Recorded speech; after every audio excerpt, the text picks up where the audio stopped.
to your podcast by Urbanesia. Kali ini aku kedatangan tamu, owner dari brand Easy Money, yaitu Kak Ganindra Bimo. Halo Kak Ganindra Bimo. Hai Angie, hai guys. Baik, kamu gimana baik? Alhamdulillah baik. Mantap, puasa nggak? Aku puasa, kamu puasa nggak? Enggak. Seger banget nih kayaknya. Makanya gue always seger karena ya mau nggak mau kan dia harus dituntut Energinya seger. banyak banget nih, karena sering olahraga ya. Bisa jadi. Makanya kamu olahraga nggak? Olahraga juga. Harus olahraga, harus juga kesehatan. Kalau olahraga penting sekarang, investasi buat kita semua. Mantap. Ya. Kak, aku dengar kamu ownernya brand Easy Money nih. Kata siapa? Oh iya, gue ownernya. Hah? Iya. Gua bisa dibilang co-founder dari salah dua brand. Ada Iwerzul sama Easy Money Universe. Jadi Easy Money Universe ini yang sekarang kita bahas, ownernya atau pendirinya tuh ada gua, ada Adipati Dolokan, ada Bill Satya, sama ada dua partner gua lagi dari Bandung. Ada 3 partner gua lagi dari Bandung. Aku mau tanya dulu dong nih. Ya. Awalnya kepikiran mau bisnis tuh gimana sih, dari mana? Awal pertama kali bisnis ya, karena sebenarnya di kepala gue ya, apa yang sekarang terjadi, apa yang sekarang gue jadikan bisnis itu udah berlaku dari 12 tahun lalu, 13 tahun lalu ketika gue masuk ke industri hiburan. Bedanya dulu yang jadi brandnya adalah personality gue as a brandnya apa? Ganindra Bimo. Dijualnya di mana? Di platform-platform kayak TV, film, segala macam. Sekarang bedanya, karena kamu tadi tanya mulai bisnisnya kapan, sebenarnya dari sejak awal kali gue nyemplung industri hiburan itu udah mulai bisnis. Tapi untuk industri fashion, industri yang lebih orang-orang ngerti soal jual beli kayak bisnis tuh ada sesuatu yang dijual, bentuk barang, produknya barang. Itu kapan dimulainya? Itu dimulai dari tahun 2015-an. Gue jalan sama Iwerzul. Untuk Easy Money sendiri, gue terjun di tahun 2019. 2019. Oh, berarti udah lumayan lama ya? Lama-lama, tapi gue emang into banget dan gue cinta banget sama dunia bisnis. Karena itu somehow itu bisa ngebongkar stigma yang ada di kepala lo. Itu lo ngelatih terus kemampuan lo untuk marketing, kemampuan ide-ide kreatif lo, untuk mengolah ide-ide kreatif lo, kemampuan mengeksekusi setiap hal-hal yang ada di kepala lo untuk jadi kenyataan. Itu tuh ngelatih banget sih, makanya gue cinta banget sama bisnis. Jadi kayak mikirnya tuh out of the box gitu ya, kalau buat bisnis tuh harus kayak gitu kan? Bukan hanya out of the box, tapi harus bener-bener dieksekusi gitu. Karena kan ada ideas yang out of the box, tapi lu nggak bisa dieksekusi. Karena ide yang bener adalah ide yang reasonable sama manageable.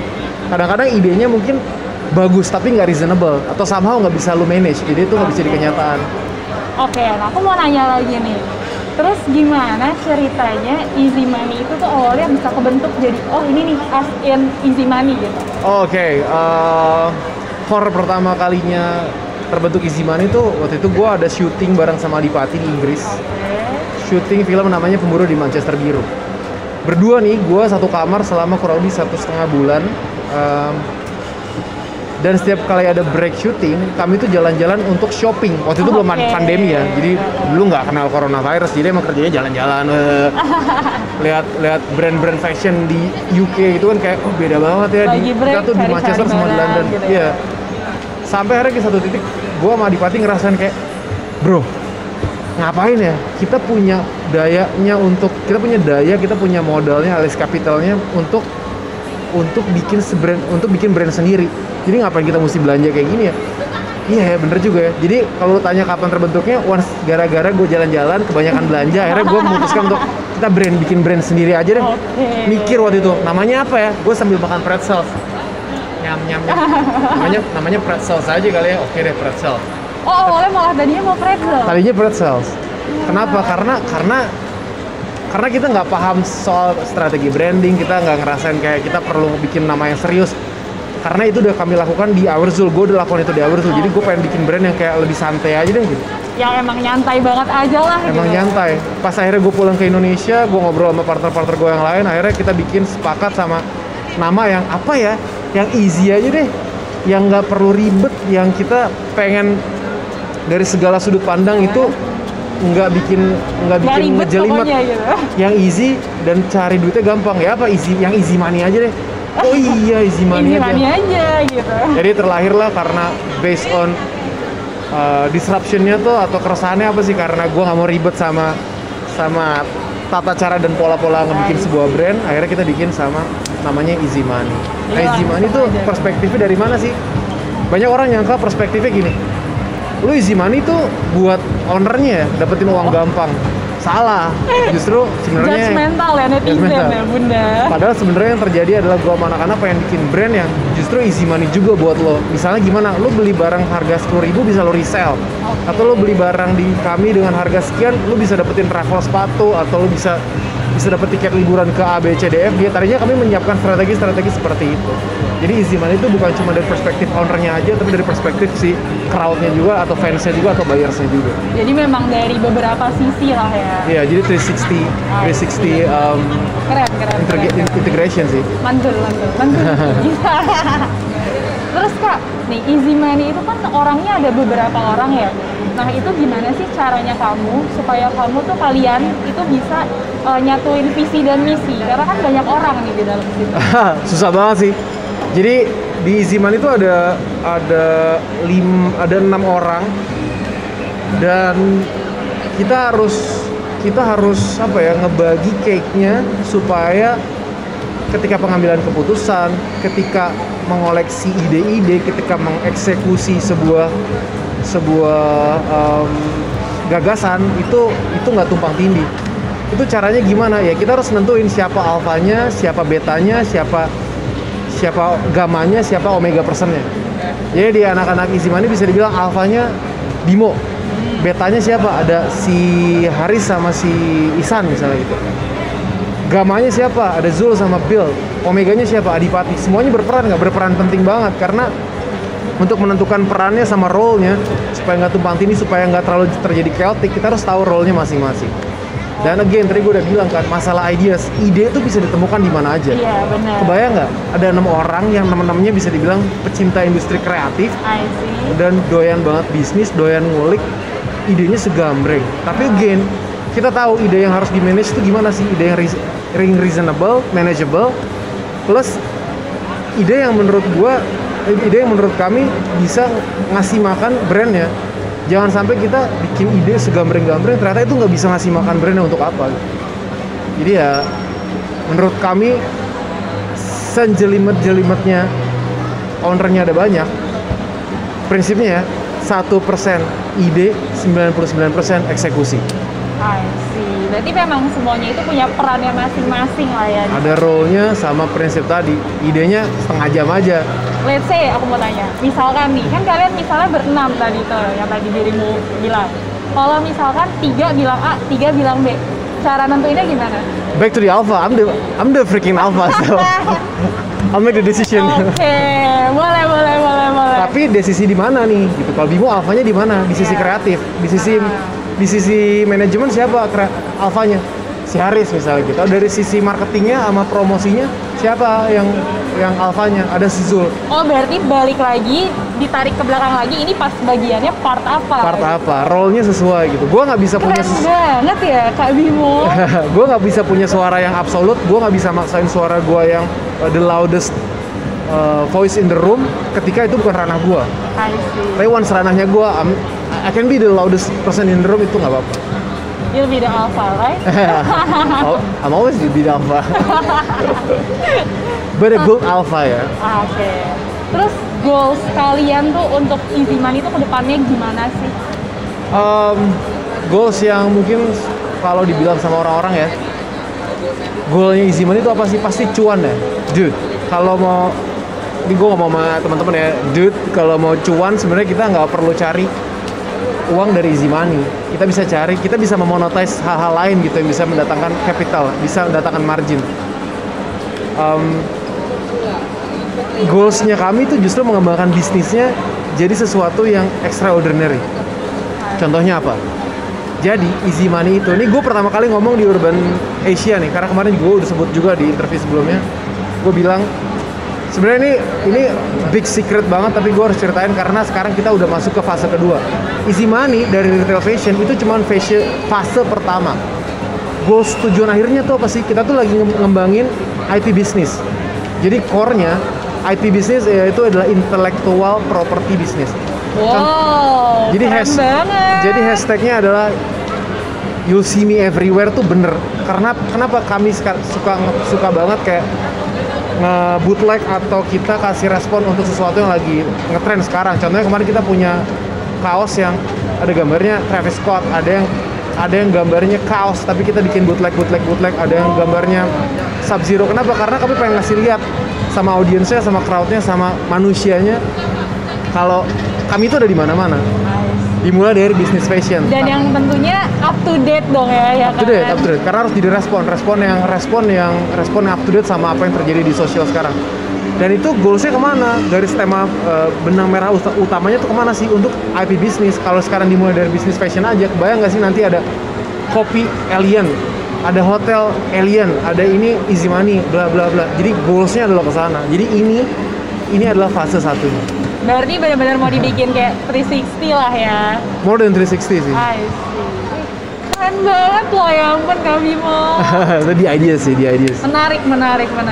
Itu gue belum cerita kenapa ada. Tadi kan kita ceritainnya namanya easy money kenapa. Ya. Terus gue belum cerita kenapa harus alien, kenapa harus itu semua ada filosofinya. Itu benar-benar detail semua tuh ada ya dari Ada. ujung ke ujung. Ada apa gue gitu. Keren deh. Mantap memang. Karena kan harus dibikin kan. Karena zaman sekarang nih ya,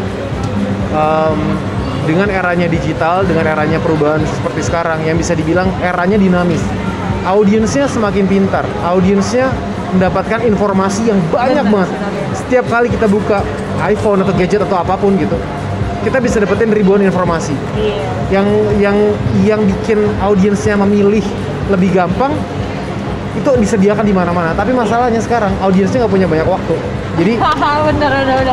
jadi pilihannya terlalu Mau banyak. yang mana nih? Mau kemana nih gitu. Nah, yang paling penting adalah sebuah brand harus jadi brand yang paham sama kondisi seperti itu, plus juga lu mesti paham banget gitu arahan brandnya mau dibawa kemana nih.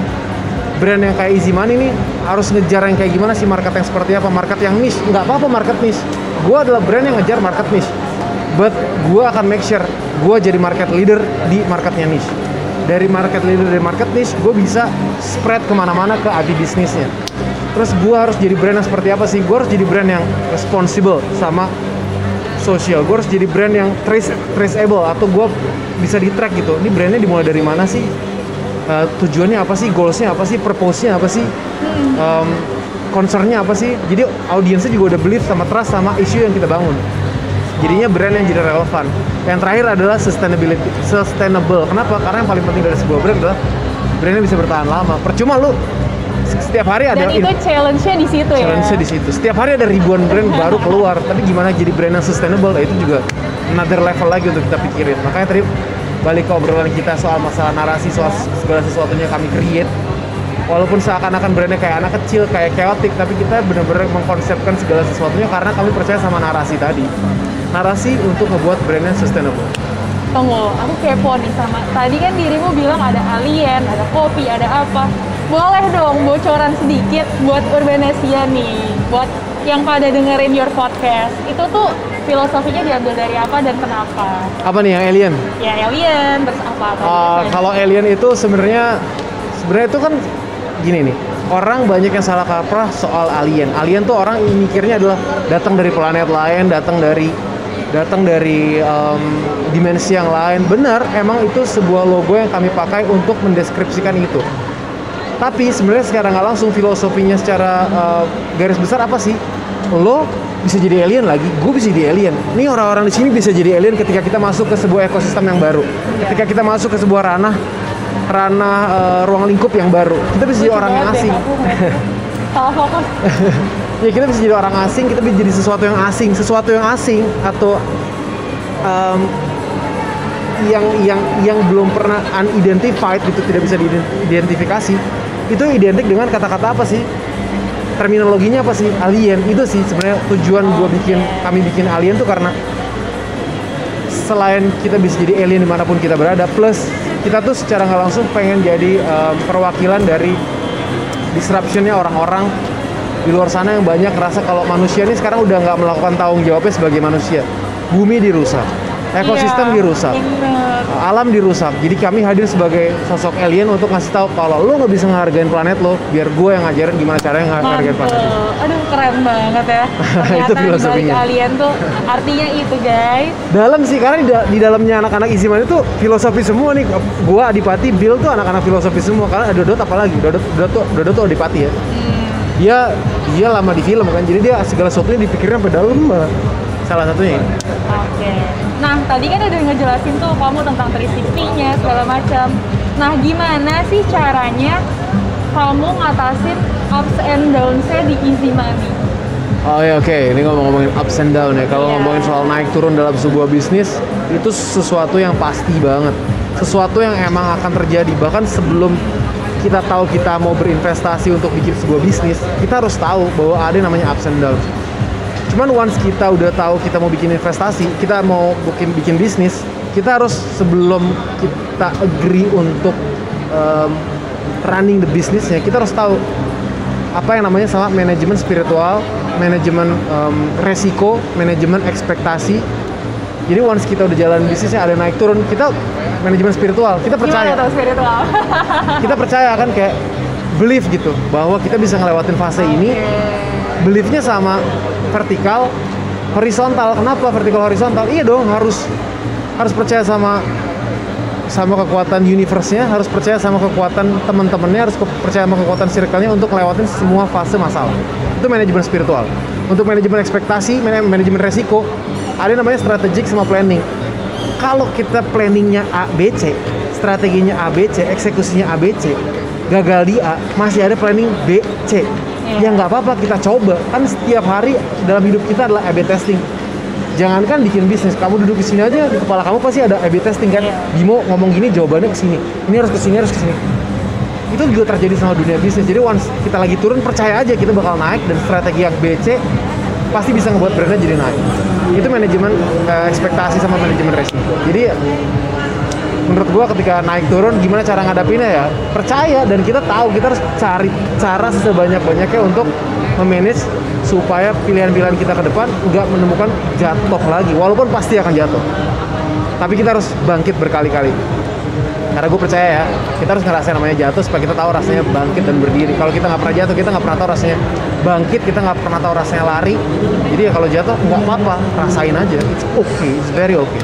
Dengerin guys, itu quotes dari Kak Bimo ya, harus dipikirin terus buat yang mau bisnis. Apalagi untuk anak-anak yang baru, teman-teman yang baru bikin brand baru gitu ya. Menurut gua, ini ada dua jalan pilihan nih. Yang ini jalannya lurus-lurus aja, ini jalannya berkelok dan banyak Ambilnya yang jatuh-jatuh. belok-belok aja ya.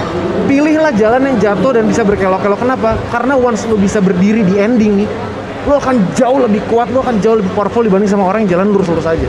Dia sekalinya kesini mungkin dia bisa jatuh dan gak bisa bangun lagi. Kalau gua harus bikin kita bangkit lagi.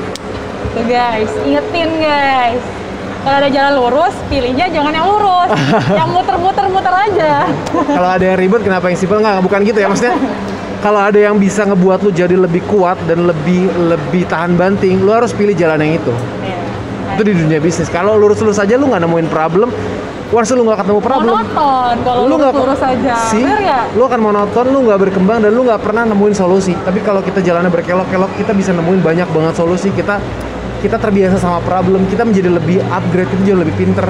Itu sih, itu maksud gue tadi, filosofi gue. Dan mulai bisa adaptable lah ya, sama misalkan ada problem-problem apa, jadinya langsung tahu nih, oh solusinya gini aja, kemarin kan udah kayak gini gitu. True, sama filosofinya kayak gini. Kalau lu mau naik kelas, lu mesti ujian dulu kan. Kalau lu nggak pernah ngalamin ujian, lu nggak pernah naik kelas. Pilihlah jalan yang penuh banyak ujiannya supaya lu naik kelas. Karena kita harus naik kelas terus. Depend on your side. Kalau memilih yang ini ya bisa aja sih, cuman mungkin lu nggak akan naik kelas, nggak akan pernah naik kelas. Oke, menarik Ya. banget ya guys. Soal ups and down sih itu sih dari gua tadi jawabannya. Terus ini kan Easy Money itu sekarang online ya kak ya? Biasanya online, karena dua bisnis yang core gua jalanin sekarang Easy Money sama Our Zoo, kita gedenya di online. Kenapa di online? Karena eranya sekarang digital. Tapi kamu ada tertarik gak buat bikin di offline nih? Ada. Tertarik banget bikin offline, tapi hanya untuk display atau kayak ibaratnya untuk apa ya? Untuk kayak nge-build crowd di certain daerah aja sih. Contohnya gue mau bikin tokonya di Jepang. Kenapa? Karena gue mau bikin namanya sustain, bahwa brand lokal bisa sampai ke luar sana dan punya market yang besar di luar sana. Dan tuh buat display tuh bagus gitu, orang bisa foto, bisa apa, realnya tuh ada. Tapi kalau lu tanya core bisnisnya di online apa offline? Online. Online tetap. Sekarang gue tanya sama lo, lu mendingan Semua serba digital. iya, mendingan jalan-jalan ke sini kecuali bosan banget gitu, atau semuanya based on klik. 80 banding 20 kayaknya sekarang orang pilih klik the button. Langsung nyampe. Sampai itu. sayur aja kan sekarang juga online. Itu dia kan, kayak semua zamannya udah berubah gitu. Walaupun penting gak sih punya store offline, penting juga. Tapi gue prefer untuk gedenya di online. Oke, terus aku mau tanya lagi nih, gimana sih Easy Money tuh ngeliat brand kompetitor? Kompetitor? Iya. Ini menarik sih pertanyaannya. Kalau gue pribadi ya sama anak-anak, gue selalu fokus sama building gue sendiri. Oke. I don't give a beep about people's building. Gue lebih fokus sama building gue sendiri. Gue akan bangun bertingkat-tingkat, pelan-pelan gue nikmatin prosesnya sama anak-anak. Tapi gue make sure juga, gue bikin bangunan yang tinggi supaya gue masih bisa tetap ngeliat pemandangan gue di kanan kiri.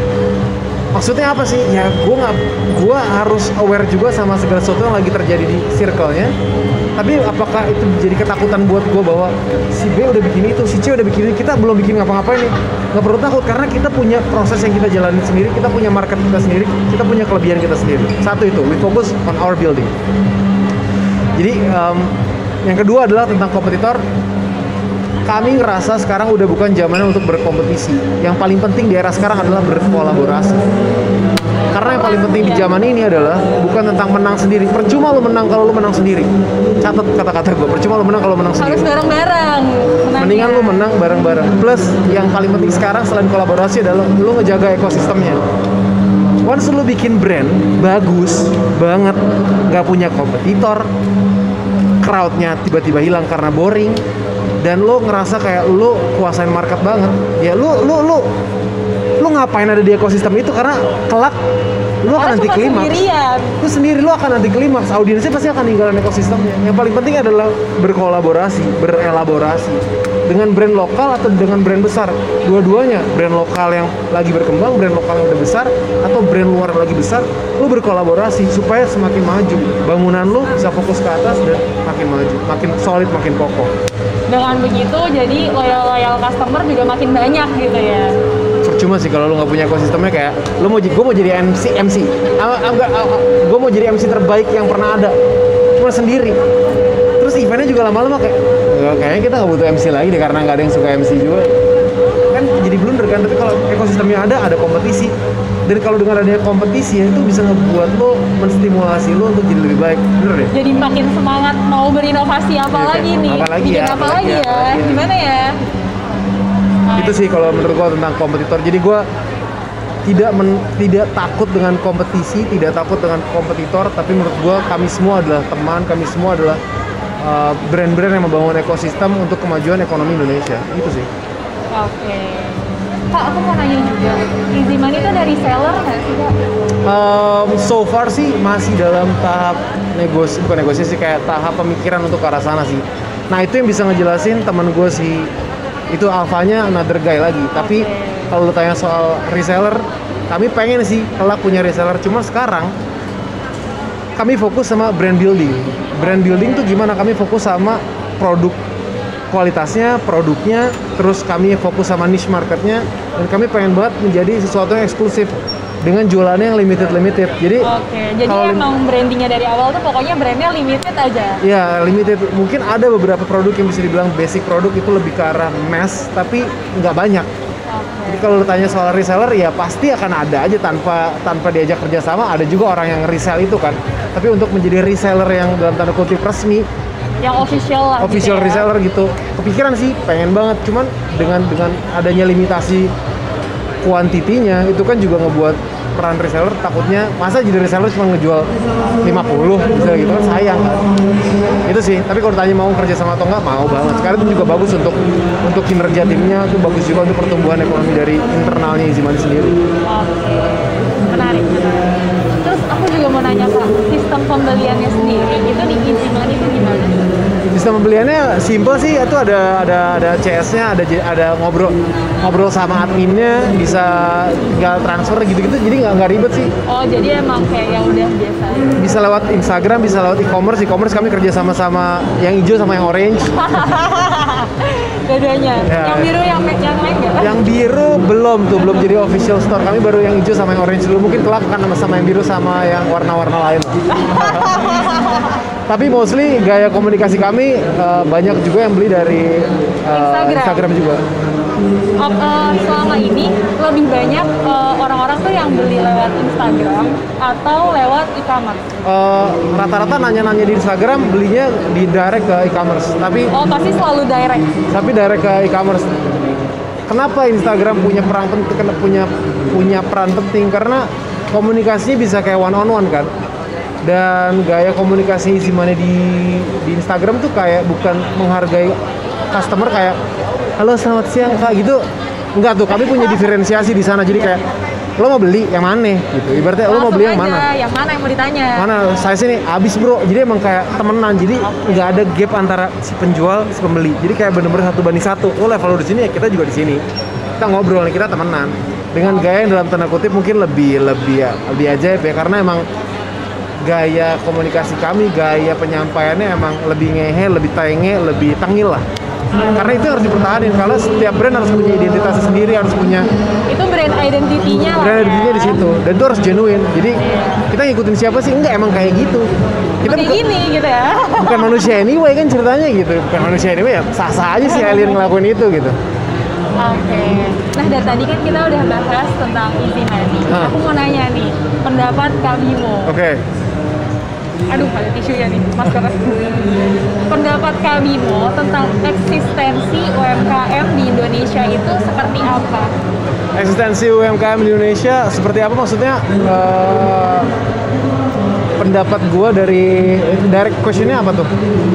Ya, jadi kayak kan UMKM tuh sekarang udah mulai menjamur banget nih di Indonesia. Nah, terus menurut Kak Bimo tuh UMKM di Indonesia tuh harus bagaimana? Harus seperti apa? Ya menurut gue harus punya banyak support ya. Nah itu dia, ketika UMKM yang baru mulai banyak bertumbuh dan dihajar sama pandemi, kadang mereka punya permasalahan sama capital, punya permasalahan sama cara untuk promosi, sama marketing, sama cara nge-grab audience. Mereka punya banyak permasalahan. Kami punya banyak banget permasalahan.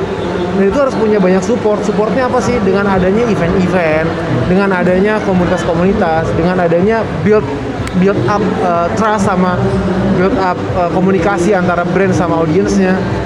Itu harus digulirkan terus, karena kalau nggak bisa stagnan, bisa nggak bertumbuh, atau bisa nggak gerak, bisa bingung mau gerak kemana, bisa bounce back, malah itu yang paling bahaya kan.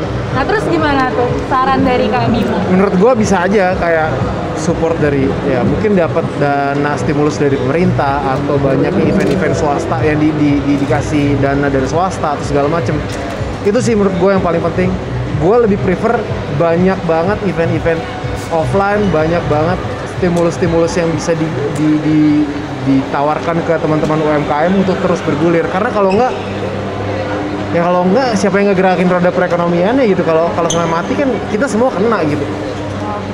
Nah kalau ngomongin soal UMKM ya itu sih, gue berharap supaya pandemi ini bisa jadi apa ya, bisa jadi bukan jadi pematah semangat, tapi bisa jadi titik balik bahwa kita harus sama-sama gerak bareng loh. Jadi kita nggak gerak sendiri-sendiri lagi loh, kita sesama UMKM ini kita bisa saling support loh. Tuh para UMKM harus saling support sesama UMKM. Ya jangan saling julid ya, percuma kalau lo saling julid gitu. Brand lo going nowhere sih. Ya itu sih. Agak tricky ngomongin UMKM karena to be honest gue juga masih belum tahu loophole-nya sebesar apa, loophole-nya ada di mana aja. Cuman yang jelas loophole yang di surface-nya atau permukaannya gue ngerasanya kayak gitu sih. Tapi jujur gue nggak tahu kalau permasalahan lebih dalamnya lagi antara UMKM Indonesia tuh apa aja, pasti banyak gitu. Cuman yang jelas pandemi ngemuk-pukul kita, nampar kita tuh keras banget. Jadi saran paling utama untuk pelaku UMKM di Indonesia tuh apa saat pandemi kayak gini?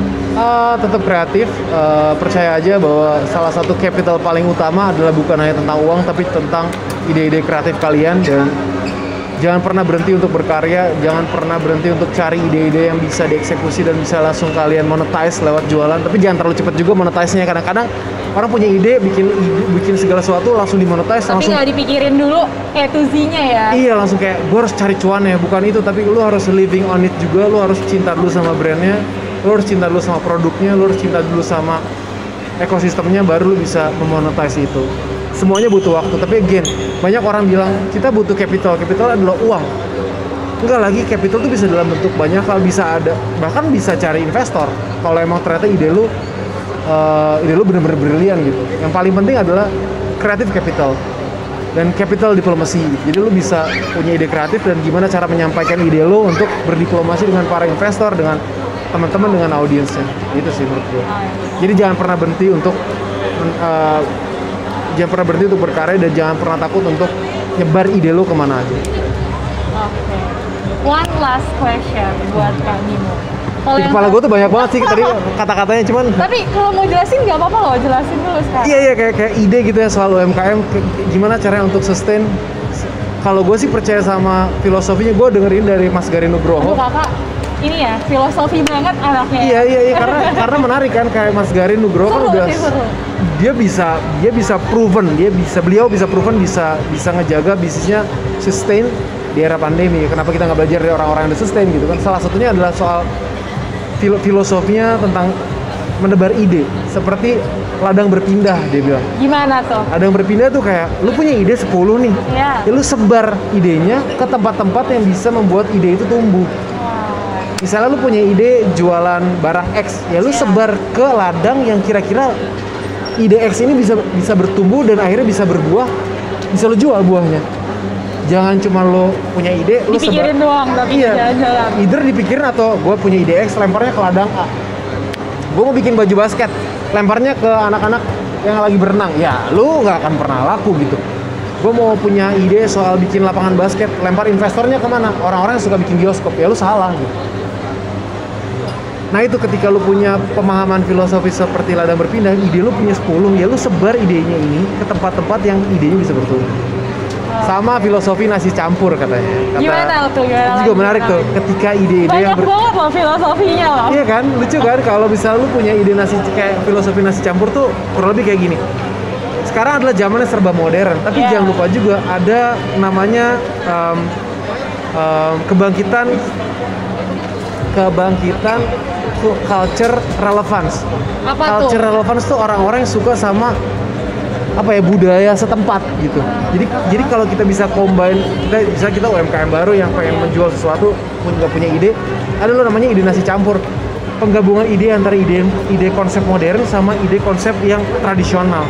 Kenapa lu nggak coba itu sih? Kenapa batik bisa kenapa lu underestimate sama batik sih ketika lu bisa dibikin kolaborasi sesuai gitu loh, dengan beradaptasi sama yang sekarang tuh lagi zamannya apa? Itu dia gitu kan, kayak filosofinya ada gitu, dan itu menjadi pakem yang sebenarnya bisa kalian pakai, cobain.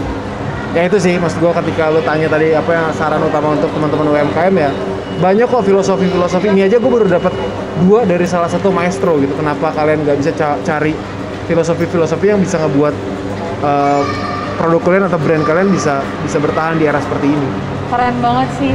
Aku hari ini ngobrol bareng sama Kak Bimo tuh jadi belajar banyak banget gitu. Gue kayak bapak-bapak banget, kayak bapak-bapak banget ya. Kayak dosen. Ini sharing. Iya, Kak Bimo, makasih.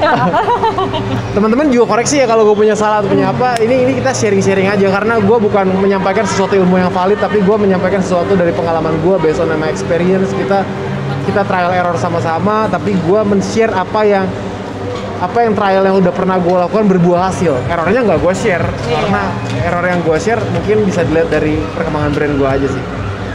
Intinya semakin banyak problem-problemnya, dan semakin bisa brand itu melewati problem itu, dia akan menjadi semakin terdepan lah ya. True. Problem, solusi, itu value. Kan kalau kita berangkat kan apapun itu ya brandnya, apapun itu yang kita kerjain, berangkatnya dari apa sih? Dari concern akhirnya kita punya apa sih? Punya purpose. Once kita udah punya purpose, kita mikirin apa sih? Value proposition. Dari value proposition kita bisa punya apa sih? Kita bisa punya crowd, punya massa untuk percaya sama apa yang kita lagi bangun. Keren. sebenarnya tadi tuh one last question aku tuh mau menanyain tentang tips buat mereka. Kalau yang awal itu kan buat tentang mereka tuh yang memang pelaku UMKM. Nah, yang terakhirnya itu tadi aku mau tanya tuh buat orang-orang yang mau bangun brand, tapi ini udah masuk semua lah ya. Itu dia bisa diulang sih untuk orang-orang pertama kali mau bikin brand, percaya diri, harus punya mindset yang bagus. Selain punya mindset yang bagus, lo harus terapkan ilmu tadi tuh, cari dulu concernnya apa, terus lo bikin dulu solusi dari concernnya apa, habis punya solusi dari concernnya apa, lo bisa tentuin value proposition lo. Pas lu udah punya value, crowd-nya pasti akan nyari. Tapi kalau lu nggak punya ilmu ini, lu nggak tahu gitu, gue bikin brand, kenapa? Nggak tahu. Harus cari brand identity-nya gitu ya. Kalau lu nggak tahu, gimana lu bisa bikin audiensnya percaya sama yang lo lagi bikin? Gimana caranya lu ngebikin sesuatu yang relevan sama yang lo lagi kerjakan? Itu yang bahaya sih, karena sayang ketika lu punya capitalnya, bukan cuma di kreatif ya, capitalnya punya dana sekian. Di era pandemi gue berani ngegolangin dana misalnya sekian juta misalnya. Tapi lu nggak tahu purpose brand lu apa, lu ngelakuin do goods nggak buat brand lu, atau lu cuma ikut-ikutan aja, dan lu tahu nggak value brand lu ada di mana? Nggak tahu, ini tuh nggak tahu. Nah, itu harus lebih mengenal brandnya kita sendiri sebelum kita pasarin ke orang-orang. Karena kalau kita nggak kenal sama brand kita sendiri, gimana orang lain mau kenal sama brand kita, bener ya? True. Once again ya, 1% ide, 99 eksekusi. Gimana cara mengeksekusinya supaya baik? Yaitu dengan filosofi tadi, dengan ide-ide tadi, dengan formula tadi lah. Keren. Udah sih, pertanyaanku udah cukup banyak dan aku udah banyak banget nih dapat pelajaran dari Kak Bimo. Terima kasih. Kamu kapan mau bikin brand? Hah? Kamu mau bikin brand nggak?